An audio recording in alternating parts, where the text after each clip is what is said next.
Have you ever heard the argument that democracy actually kind of hinders economic growth? That countries like China, with their authoritarian regimes, maybe actually have a leg up when it comes to making economic progress. Yeah, it's a pretty popular idea. Well, get ready to rethink that whole assumption Yeah. because today we're diving into some really groundbreaking research. Okay. A paper called Democracy Does Cause Growth. Interesting. And this paper basically throws a wrench into that whole debate. Yeah, it really directly challenges those popular beliefs. It does. So you gave us this paper. I did. It's by Duran Asimoglu, Suresh Naidu, Pascual Restrepo, and James A. Robinson. All leading economists? Yeah, all leading economists. Uh, And their findings are, I mean, they're pretty eye-opening, to say the least. They are, yeah. I mean, they're arguing that, in the long run, democratic nations, they end up with a GDP per capita that's about 20% higher than countries that are non-democratic. 20%. That's a huge It's difference. a big difference, yeah. So where do we even begin to unpack this super complex relationship between democracy and economic growth? Well, I think, first of all, we have to just acknowledge that there's a whole spectrum of opinions on this whole issue, right? Yeah. You have folks who believe that democracy actually hinders growth. They point to things like political gridlock Yeah, political gridlock for sure. and redistribution of wealth. Right. The idea that democratic processes can sometimes be slow Mm-hmm. and that some of those policies that are aimed at social welfare might actually discourage investment. Exactly. Exactly. And then on the other hand, there's a whole group of people who believe that democracy is actually the key to unlocking economic potential, right? Right. And they argue that these democratic societies, they actually foster investment, innovation, and the development of what we call human capital, Right. which are, all these things are kind of essential ingredients for an economy to really thrive. Right. And they would point to specific examples like South Korea, where after they transitioned to democracy, foreign direct investment surged by over 200% in just 5 years. It's a great example. Yeah. Yeah, that's pretty amazing. It is, but of course, you can't talk about this without thinking about the rise of China as an Right. economic powerhouse under an authoritarian regime Yeah. that's really fueled skepticism about whether democracy is really necessary for economic success. It's a fair point, right? You can't just ignore that. You can't. So how did the authors of this paper, how do they address that skepticism? How did they sort of go about trying to prove this link? Well, one of the really impressive things about this study is how they tackled this issue of measuring democracy itself, right? Like, Because if you look at a lot of the existing indices out there, Right. they're inconsistent. They're not, Yeah. they're not great. And it leads to this problem where a country's score might jump around even when nothing has really fundamentally changed about their political system. So it's like you're trying to measure something with a ruler that keeps changing its length. Exactly.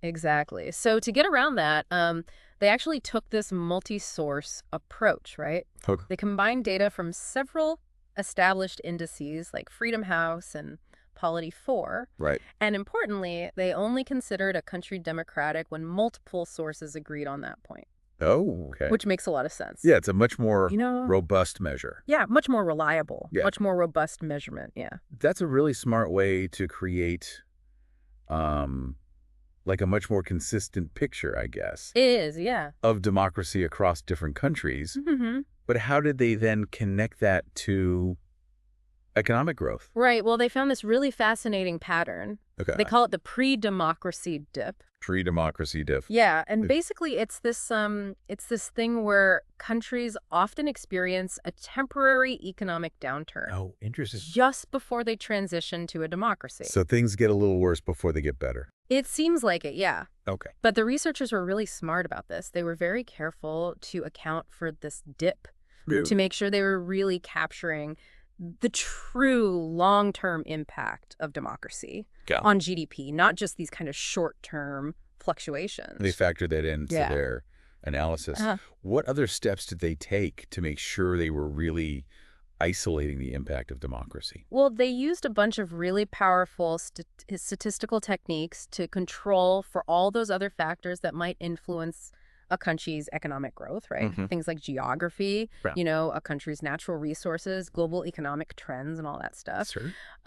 One technique that they used, it's called fixed effects regression. Okay. And this is a really neat way to compare a country to itself over time. Uh-huh. So you're basically holding all of those unchanging factors constant.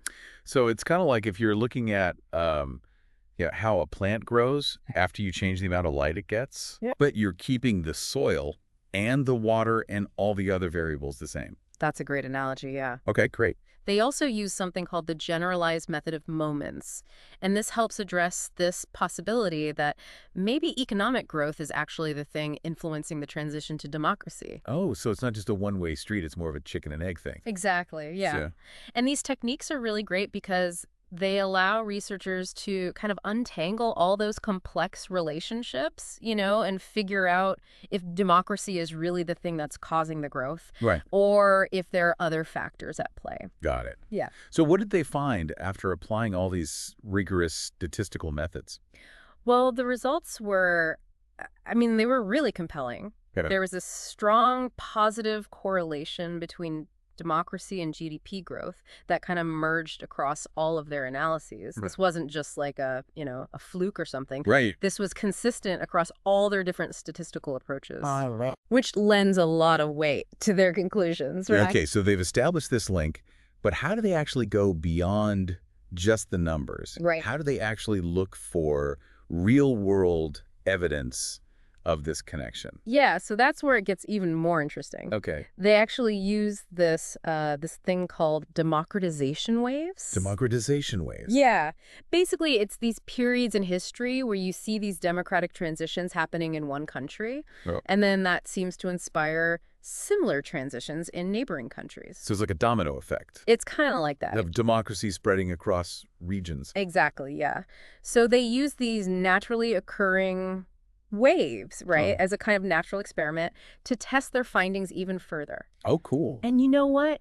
Even when they looked at the data through this lens, that positive impact of democracy on GDP, it was still there. It held up. It held up, yeah. So they've kind of looked at this from every angle. They really have. And the result is pretty clear. Democracy boosts economic growth. It's a powerful finding, right? It is. Because it really challenges a lot of the conventional wisdom. It does. And it has some really significant implications for how we think about these political systems and how we think about economic development.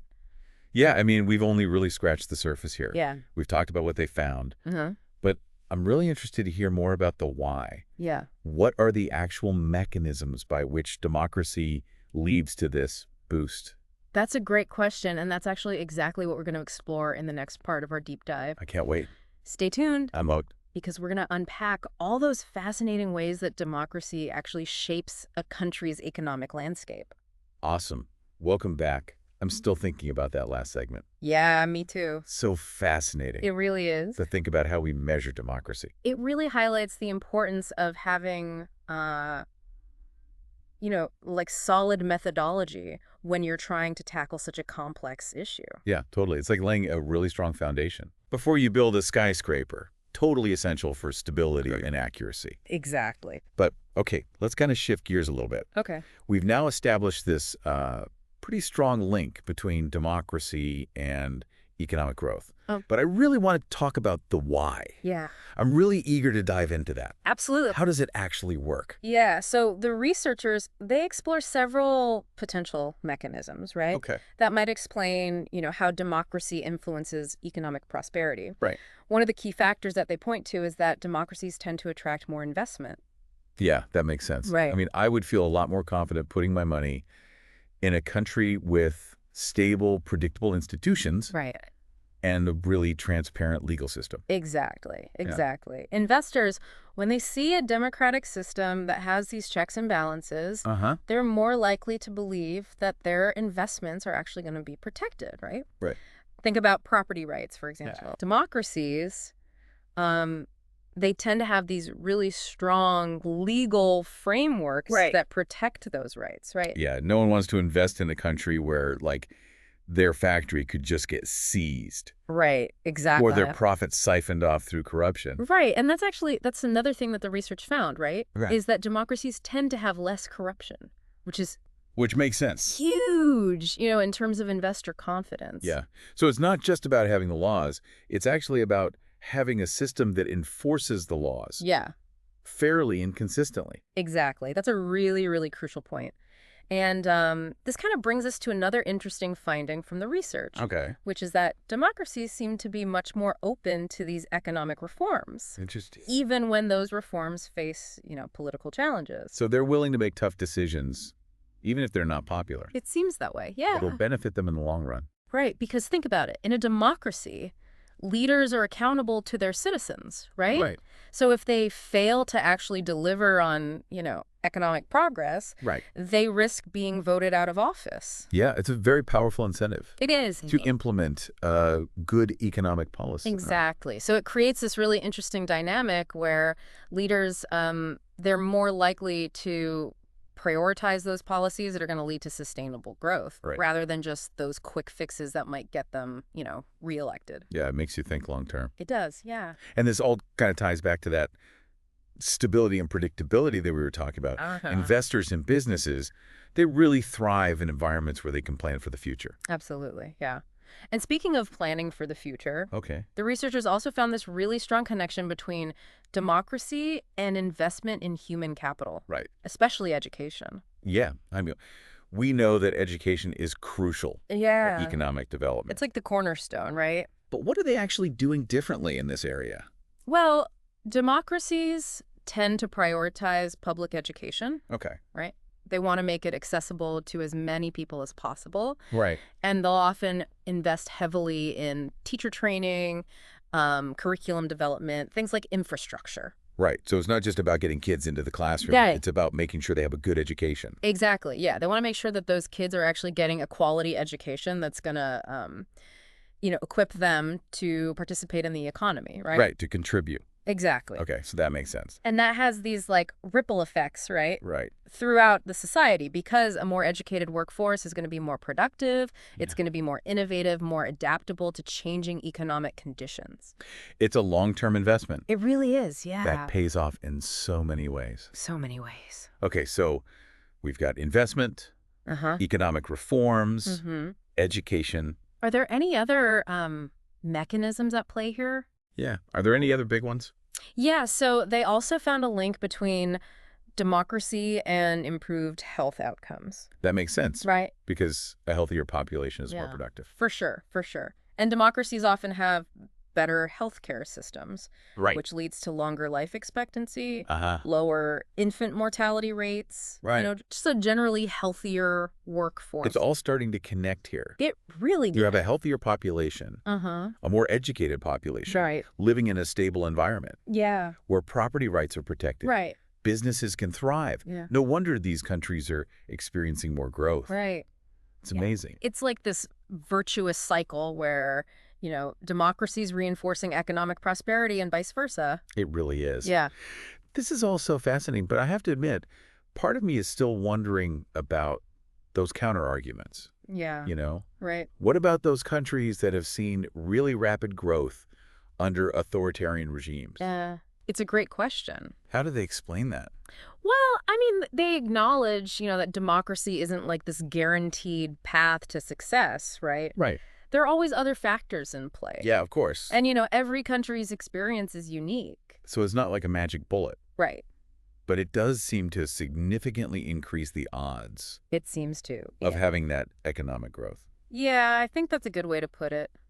And it's important to remember that this research is really focused on the long term. Right. The long-term trends. Not these, short-term boosts of growth Exactly. that you might see in some places. Right, because you might see some authoritarian regimes, they might experience really rapid growth for a little while. But often that's, fueled by these unsustainable practices, or it's really concentrated in the hands of just a few. Right. So it might look good on paper, but It might, yeah. it's not really benefiting everyone. Exactly, and that's where democracy really shines, right? Because it creates that system where the benefits of economic growth are much more broadly distributed. Right. More sustainable. It fosters a more stable and resilient society. This has been such a good discussion. It has. I feel like we've really gotten to the heart of why democracy matters You really have. for economic development. Yeah, we've covered so much ground. We have, from those, statistical analyses to all those specific mechanisms. Right? But before we wrap things up, Okay. I'm really curious. to explore some of the potential challenges that democracies face Yeah. on this path to economic success. That's a great point because we have touched on things like political gridlock Right. and that short-termism. Look, are there other things that we need to think about? There are, yeah. What are some of those other obstacles that they have to navigate? That's a really, really good question and one that definitely deserves careful consideration, right? Yeah. I mean, there are definitely some challenges that democracies need to address if they really want to create and sustain that thriving economy. And that's exactly what we're going to be talking about in this final part of our deep dive. Welcome back to the final part of our deep dive into this research. Yeah. It's been so interesting. It really has. It's really made me think differently about, how politics and economics all work together. Yeah, for sure. I mean, this paper really highlights the importance of thinking long term Yeah. when it comes to, economic development and how crucial democracy is in creating this kind of sustainable prosperity. Yeah, for sure. So we've talked a lot about all the positives of democracy. Yeah. Attracting investment, education, stability, all that. Mm-hmm. But I think we should acknowledge that no system is perfect. Of course, yeah. I mean, building and sustaining a thriving democracy comes with its own set of challenges, right? Right. So what are some of the potential, downsides or obstacles that democracies might face on that path to economic success? Well, one challenge that comes up pretty often is this idea of what we call short-termism. Short-termism. Yeah. And that's basically that tendency to kind of prioritize those immediate gains over long-term sustainability. So it's like choosing that sugary treat Right. over a healthy meal. Exactly, yeah. It might feel good in the moment, but it's not a good recipe for long-term health. Right, exactly. And it's really relevant today, right? It is. I mean, think about it. We're constantly bombarded with information. Yeah, it's a fast-paced world. It is, yeah. We're just like go, go, go all the time. Exactly. And there's this constant pressure to make these quick decisions. Right. So it's easy to kind of get caught up in that. In the moment. Yeah, in that 24/7 news cycle. Right. And kind of lose sight of the bigger picture. The long term. Yeah, for sure. So that can lead to policies that sound really good. Right. But then they end up backfiring. Yeah, in the long run, they don't really help. Exactly. Yeah. So think about those tax cuts that promise, immediate relief for people. Right. But then they end up actually exploding the national debt. Right. Or environmental deregulation that, it boosts profits today. Right. But then leads to huge environmental problems later on. Exactly. So it takes really strong leadership and a really informed citizenry, right? Right. To resist those kind of short-term temptations and really focus on building a solid foundation for the future. Right. So how do democracies actually deal with that? Yeah. Like, how do they navigate this challenge of short-termism? Well, one really important ingredient is having strong institutions, right? Okay. That can provide those checks and balances against, impulsive decisions. So things like an independent judiciary, a free press. Exactly, yeah. All of those. A transparent government that can hold people accountable. Right, because those institutions help make sure that power isn't too concentrated, right? In the hands of just a few, and that decisions are made with careful thought and consideration for the consequences. Right. So it's like putting the brakes on a really powerful car. Yeah, I like that. Yeah. It's essential to control the speed and avoid crashes. Exactly. Another really key ingredient is having an educated and engaged citizenry. Right. Yeah. So people who really understand how democracy works, who participate in the process, and who hold their leaders accountable. People who can really see beyond just the quick fix, right? Exactly. Yeah. And think about the future. And remember, democracy really thrives when people are actively involved in shaping their own future. It's not passive. No, it's not about just accepting whatever comes down from the top. Right. It's about being active. It is, yeah. And that actually brings us back to, I think, one of the really big takeaways from this research, which is that democracy isn't just this political system, right? Right. It's also a vital part of making a more prosperous and a more equitable society. Absolutely. I mean, it's not just about individual freedoms and political participation. Right. It's about actually creating this environment where our economies can really flourish and where everybody has the opportunity to share in that prosperity. Yeah, I love that.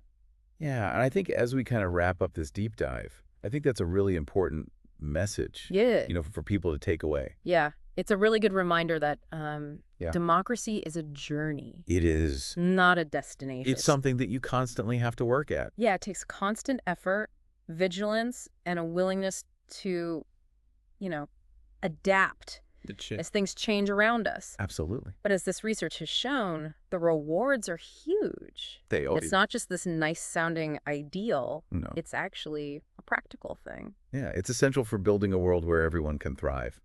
Yeah, totally. Well, this has been such an incredible journey. Exploring this research with you. Thanks so much for joining us on this deep dive, and I hope it's been as thought-provoking for you as it's been for me. It's been a pleasure.